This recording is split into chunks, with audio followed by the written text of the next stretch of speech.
Página 8. Hayek Friedricha, Los fundamentos de la libertad, 1960. 0.1. Introducción. ¿Cuál fue el camino seguido hasta alcanzar nuestra actual situación? ¿Cuál la forma de gobierno a cuyo calor creció nuestra grandeza? ¿Cuáles las costumbres nacionales de las que surgió? Si miramos a las leyes, veremos que proporcionan a todos igual justicia en los litigios. La libertad de que disfrutamos en la esfera pública se extiende también a la vida ordinaria. Sin embargo, esas facilidades en las relaciones privadas no nos convierten en ciudadanos sin ley. La principal salvaguardia contra tal temor radica en obedecer a los magistrados y a las leyes, sobre todo, en orden a la protección de los ofendidos, tanto si se hallan recopiladas como si pertenecen a ese código que, aun cuando no ha sido escrito, no se puede infringir sin incurrir en flagrante infamia. Pericles. Comentario en página 349. Para que las viejas verdades mantengan su impronta en la mente humana deben reintroducirse en el lenguaje y conceptos de las nuevas generaciones. Las que en un tiempo fueron expresiones de máxima eficacia, con el uso se gastan gradualmente, de tal forma que cesan de arrastrar un significado definido. Las ideas fundamentales pueden tener el valor de siempre, pero las palabras, incluso cuando se refieren a problemas que coexisten con nosotros, ya no traen consigo la misma convicción. Los argumentos no se mueven dentro de un contexto que nos sea familiar y raramente nos dan respuesta directa a los interrogantes que formulamos. 2. Parece existir lo que podría denominarse ciclo de lugares comunes. Hay dichos que ganan popularidad porque ponen de relieve lo que en su tiempo parecía una verdad importante. Continúan siendo usados cuando lo que expresan se conoce por todo el mundo e incluso son utilizados todavía, aunque las palabras, por su uso mecánico y frecuente, hayan dejado de arrastrar un significado preciso. Finalmente, se abandonan porque ya no provocan ningún pensamiento. Solamente tras dormir durante el transcurso de una generación se redescubren y pueden utilizarse con nueva fuerza para entrañar algo parecido a su significado original y para sufrir una vez más la misma suerte si de nuevo obtienen éxito. Esto quizás sea inevitable, porque no existe una declaración de ideas tan completa que satisfaga a todos los hombres. Tales declaraciones han de adaptarse a un determinado clima de opinión y presuponen mucho de lo que se acepta por todos los hombres de su tiempo e ilustran los principios generales con decisiones que les conciernen. No ha transcurrido un tiempo excesivo desde que fue reinstaurado el ideal de libertad que inspiró a la moderna civilización occidental y cuya parcial realización hizo posible sus efectivos logros. 3. El último gran intento de restauración de los principios de la sociedad libre, ya muy cualificado y en la forma limitada que requiere el carácter de todo texto académico, es The Elements of Politics, de H. Sidgwick, en 1891. Aunque en muchos aspectos se trata de una obra admirable, representa escasamente lo que debe considerarse como tradición liberal inglesa y está ya fuertemente imbuida del racionalismo utilitario que condujo al socialismo. En realidad, durante casi un siglo los principios sobre los que la civilización fue edificada se han desmoronado entre crecientes negligencias y olvidos. Los hombres, en vez de tratar de mejorar el conocimiento y aplicación de aquellos principios básicos, se han dado, más a menudo, a buscar órdenes sociales sustitutivos. 4. Ya en 1885, incluso en Inglaterra, donde la tradición de libertad duró más que en otros países europeos, en un libro que fue ampliamente leído entre los liberales, The Limits of Individual Liberty, de F. C. Montague, p.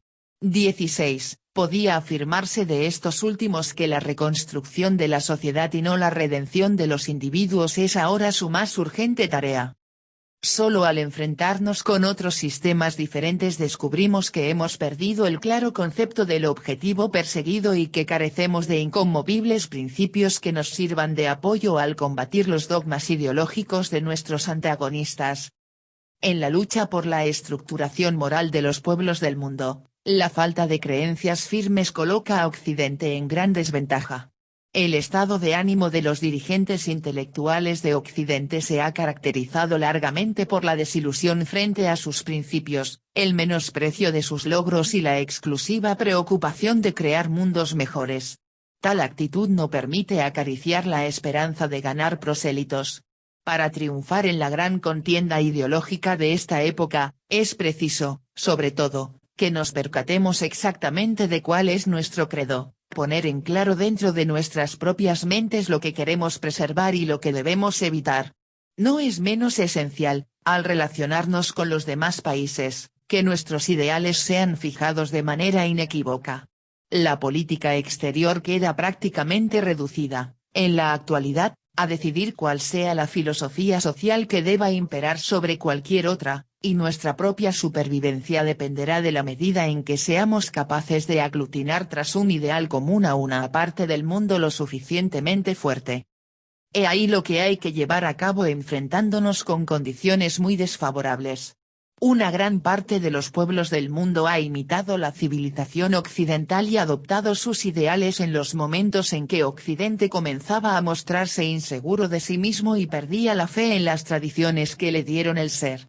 En tal periodo, precisamente, los intelectuales occidentales dejaron, en su gran mayoría, de creer en la libertad, cuando precisamente la libertad, al dar origen a aquellas fuerzas de que depende el desarrollo de toda civilización, hizo posible un crecimiento tan rápido y tan sin precedentes. En consecuencia, los hombres pertenecientes a países menos adelantados, en su tarea de proveer de ideas a sus propios pueblos, no asimilaron, durante el periodo de aprendizaje en el mundo occidental, la manera en que Occidente edificó su civilización, sino más bien los utópicos sistemas que su propio éxito engendró a manera de alternativa. Tal situación es particularmente trágica, pues, aunque las creencias sobre las que dichos discípulos de Occidente están operando faciliten una más rápida copia de sus realizaciones, también les impiden alcanzar sus propias y personales contribuciones. No todo lo que es resultado del desarrollo histórico de Occidente puede o debería trasplantarse a otras creaciones culturales. Toda civilización que, bajo la influencia de Occidente, surja en aquellos lugares alcanzará más rápidamente forma apropiada si se le permite desarrollarse que si viene impuesta desde arriba. TV escribe. Sí, ya no estamos en 1960, ahora es el 2020. Y, ¿cuándo se ha permitido que un país siervo, proveedor de materias primas y mano de obra barata, alcance el tan anhelado desarrollo? Hayek escribe.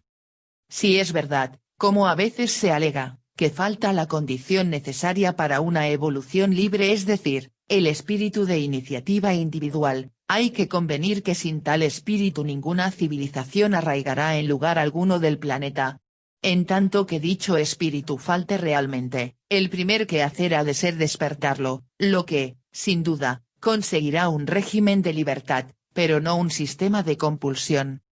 En los países de Occidente todavía parece que se registra amplia coincidencia sobre ciertos valores fundamentales. Ahora bien, tal acuerdo ya no es explícito, y si aquellos valores han de recuperar todo su vigor, es urgente e ineludible reinstaurarlos y reivindicarlos sin reservas. No parece que exista ningún trabajo que contenga la recopilación de toda la filosofía que sirva de base y sustentación a una coherente concepción liberal, es decir, un trabajo que pudiera servir de punto de referencia a cualquier persona deseosa de entender sus ideales. Poseemos cierto número de admirables recopilaciones históricas sobre el desarrollo de las tradiciones políticas de Occidente, pero, aunque dichas obras nos dicen que el objeto de la mayoría de los pensadores de Occidente ha sido establecer una sociedad en la cual cada individuo, con un mínimo de dependencia respecto de la autoridad discrecional rectora, disfrute el privilegio y la responsabilidad de determinar su propia conducta dentro de un previo y decidido esquema de derechos y deberes, no sé de ninguna que explique lo que esto significa cuando se trata de aplicarlo a problemas concretos de nuestro tiempo o, lo que es más, cuáles son las últimas justificaciones sobre las que tal idea descansa. Recientemente se han hecho enérgicos esfuerzos para desvanecer la confusión que largamente ha prevalecido sobre los principios de política económica en una sociedad libre. No quiero menospreciar los resultados alcanzados. Ahora bien, aun cuando continúo pensando que principalmente soy economista, he llegado a la conclusión, para mí cada vez más evidente, de que las respuestas a muchos de los acuciantes problemas sociales de nuestro tiempo tienen su base de sustentación en principios que caen fuera del campo de la técnica económica o de cualquier otra disciplina aislada. Aun partiendo de mi preocupación original por los problemas de la política económica, he derivado lentamente a la tarea ambiciosa y quizá presuntuosa de abordarlos restableciendo con la mayor amplitud los principios básicos de la filosofía de la libertad. No me excuso por aventurarme así mucho más allá de la disciplina cuyos detalles técnicos domino. Si hemos de recuperar una concepción coherente de nuestros objetivos, deberían hacerse intentos similares más a menudo. De hecho, el presente trabajo me ha enseñado que la libertad se halla amenazada en muchos campos debido a nuestra excesiva tendencia a abandonar las decisiones en manos de los expertos o a aceptar sin demasiada crítica su opinión acerca de un problema del que íntimamente solo conocen un pequeño aspecto. Ahora bien, como el problema relativo al siempre latente conflicto entre los economistas y otros especialistas aflorará reiteradamente en las páginas de este libro, quiero dejar desde ahora bien claro que el economista no pretende disponer de especial conocimiento que le cualifique para coordinar los esfuerzos del resto de los especialistas. El economista tan solo afirma que, por haberse percatado, en razón de su oficio, de la disparidad de las aspiraciones humanas, le consta, con mayor certeza que a otros estudiosos, que la mente humana es incapaz de abarcar el conjunto de conocimientos que impulsan las acciones sociales y que, por tanto, precisa disponer con independencia de los juicios de los seres humanos, de un mecanismo impersonal que coordine todos los esfuerzos individuales. Precisamente la relación que mantiene el economista en los procesos impersonales de la sociedad a cuya investigación dedica un mayor esfuerzo intelectual que cualquier otro individuo o grupo organizado de seres humanos, le emplaza en constante oposición a las pretensiones de otros especialistas que reclaman poderes de control por estimar que no se reconoce suficiente trascendencia a su propia investigación. En cierto aspecto esta obra es al mismo tiempo más y menos ambiciosa de lo que el lector pudiera esperar. No se ocupa básicamente de los problemas de un país específico o de los que atañen a determinado periodo histórico, sino que, al menos en su primera parte, se refiere a principios que reputa de validez universal. La concepción y el plan del libro presuponen que idénticas tendencias intelectuales aunque bajo distintos nombres o disfraces, han minado en todo el planeta la fe en la libertad. Si en verdad se aspira a articular una eficaz oposición a dichas tendencias, habremos de aprehender exactamente la naturaleza y contenido de los elementos comunes que constituyen el sostén de todas sus manifestaciones. También habremos de recordar que la tradición de libertad no es sustancial a un solo país y que ni siquiera en nuestros días existe nación alguna que pueda apreciarse de poseer tal secreto de modo exclusivo. El objeto primordial de mi estudio no lo constituyen las instituciones ni los métodos políticos peculiares de los Estados Unidos o de Gran Bretaña, sino los principios desarrollados por dichos países y que tienen su origen en las normas que enunciaran la Grecia clásica, los italianos en los comienzos del Renacimiento y los pensadores de Holanda, y a cuyos principios aportaron también importante contribución franceses y alemanes. Tampoco aspiro a formular un detallado programa político, sino a dejar sentado el criterio que permitirá dilucidar si determinadas medidas son o no concordes con un régimen de libertad. TV escribe. El Estado dictamina que algo debe ser respetado, así no más, por su poder. ¿Podrá el humano común, el pueblo acogerse a esas leyes o decretos? Hayek escribe.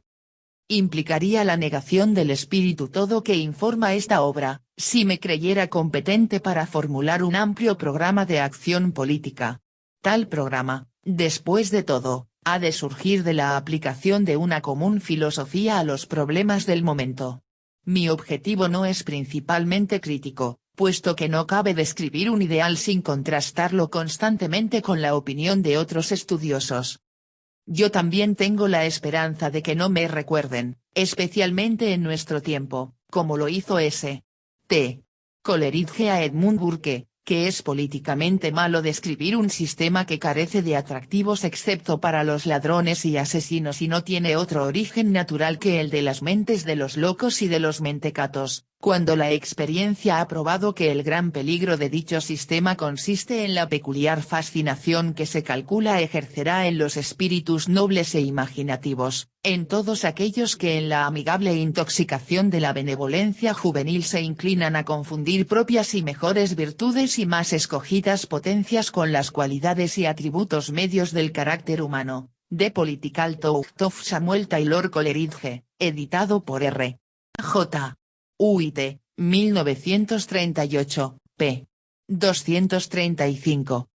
Pretendo abrir y no cerrar las puertas a futuras investigaciones, o, dicho de otra forma, impedir que tales puertas sean cerradas como invariablemente ocurre cuando el Estado se arroga el control de ciertas actividades. Insisto particularmente sobre la tarea positiva de perfeccionar nuestras instituciones, y aunque yo no puedo hacer más que indicar las direcciones deseables para su desarrollo, me preocupan menos los obstáculos a eliminar que los caminos a abrir. Como ocurre con toda declaración de principios, mi obra trata de aspectos fundamentales de la filosofía política, aunque toque problemas más tangibles a medida que se va desarrollando. De sus tres partes, la primera intenta mostrar por qué queremos la libertad y lo que ésta trae consigo. Ello implica cierto examen de los factores que determinan el progreso de las civilizaciones. En esta parte, la discusión es principalmente teórica y filosófica, si esta última palabra es la adecuada para describir un campo donde la teoría política, la ética y la antropología se entrelazan. Le sigue un examen de las instituciones que Occidente ha desarrollado para asegurar la libertad individual. Entramos aquí en el ámbito del derecho y abordamos sus problemas con sentido histórico. No vamos a proceder, sin embargo, al estudio de un desenvolvimiento con arreglo básicamente a los puntos de vista del jurisperito ni tampoco del historiador. El desenvolvimiento de un ideal solo parcialmente contemplado e imperfectamente realizado en la mayoría de los tiempos y sobre el que todavía es preciso proyectar torrentes de luz si ha de facilitar la solución de los problemas de nuestros días constituye en verdad la ambicionada meta. En la tercera parte del libro se ensayará la aplicación práctica de aquellos principios a algunas de las críticas situaciones económicas y sociales de hoy.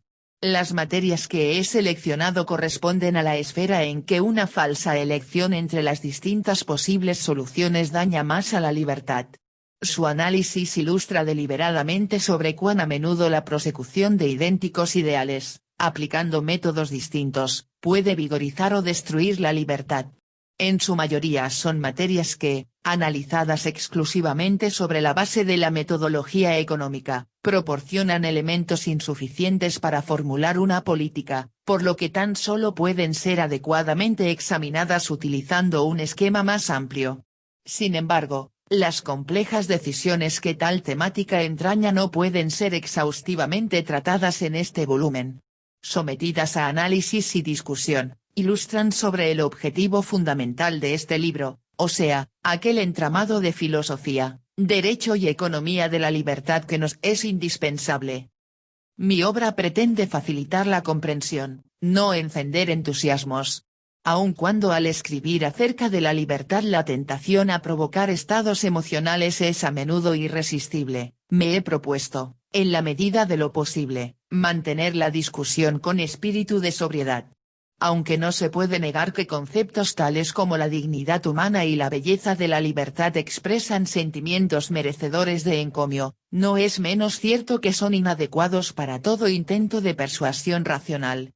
Conozco los peligros de abordar fríamente y con métodos puramente intelectuales un ideal de tan honda raíz emotiva para muchos y por el que todavía más gentes lucharon bravamente sin que jamás lo sometieran a análisis lógico. Más todavía, estoy seguro de que la causa de la libertad no prevalecerá si no despierta motivaciones emocionales. Ahora bien, aun cuando las reacciones instintivas que alimentaron siempre la lucha por la libertad son soporte indispensable, en modo alguno sirven de guía segura ni de protección bastante contra el error. Los mismos nobles sentimientos han sido movilizados en servicio de finalidades extremadamente perversas. Pero, sobre todo, la dialéctica que ha minado la libertad se basa principalmente en motivaciones lógicas, y hemos de hacerle frente con idénticas armas. Quizá algunos lectores se sentirán turbados por la impresión de que no acepto la tesis de la libertad individual como indiscutible presupuesto ético, y que, al tratar de demostrar su valor, posiblemente hago hincapié en argumentos oportunistas. Tal actitud es equivocada. Verdad es que, si se pretende convencer a los que no participan de nuestros supuestos morales, no debemos darlos por demostrados. Es preciso demostrar que la libertad no es meramente un valor singular, sino la fuente y condición necesaria de la mayoría de los valores morales. Lo que una sociedad libre ofrece al individuo es mucho más de lo que podría conseguir si tan solo él gozara de libertad. Por lo tanto, no cabe apreciar plenamente el valor de la libertad hasta conocer cuánto difiere una sociedad de hombres libres de otra en que prevalezca la ausencia de libertad. Debo advertir al lector que no espere que la discusión se mantenga siempre en el plano de los ideales elevados o de los valores espirituales. La libertad, en la práctica, depende de muchas realidades prosaicas, y todos los que deseen preservarla deben probar su devoción prestando la debida atención a los problemas cotidianos de la vida pública y difundiendo aquellas soluciones que los idealistas a menudo se inclinan a considerar vulgares cuando no sórdidas. Los dirigentes intelectuales del movimiento en pro de la libertad han limitado su atención, con demasiada frecuencia, al uso de la libertad que les era más querido, esforzándose poco en abarcar aquellas otras limitaciones que directamente no les afectaban. Desgraciadamente, la noción de libertad ha quedado huera de significado debido al trato literario que se le ha dado. El concepto de libertad ha sido reducido a la imagen de unos pensadores que escandalizan a su generación. Al pensar en la libertad solemos limitarnos a las libertades de pensamiento, de prensa, de opinión religiosa. Esto es un completo error. La expresión literaria de la libertad entraña adornos inútiles. De hecho, la libertad de acción es la necesidad primaria. Si deseamos abordar el tema del modo más llano y frío posible, forzosamente habremos de partir de verdades harto conocidas. El significado de algunas de las palabras indispensables se ha convertido en algo tan vago que es esencial que desde el comienzo nos pongamos de acuerdo sobre el sentido en que van a ser utilizadas. Se ha abusado tanto de las mismas y su significado ha sido tan tergiversado, que se ha podido decir, la palabra libertad no significa nada en tanto no se le asigne un contenido específico, y con un leve esfuerzo se le puede dar el contenido que uno desee. Así pues, hemos de comenzar por explicar de qué libertad vamos a ocuparnos.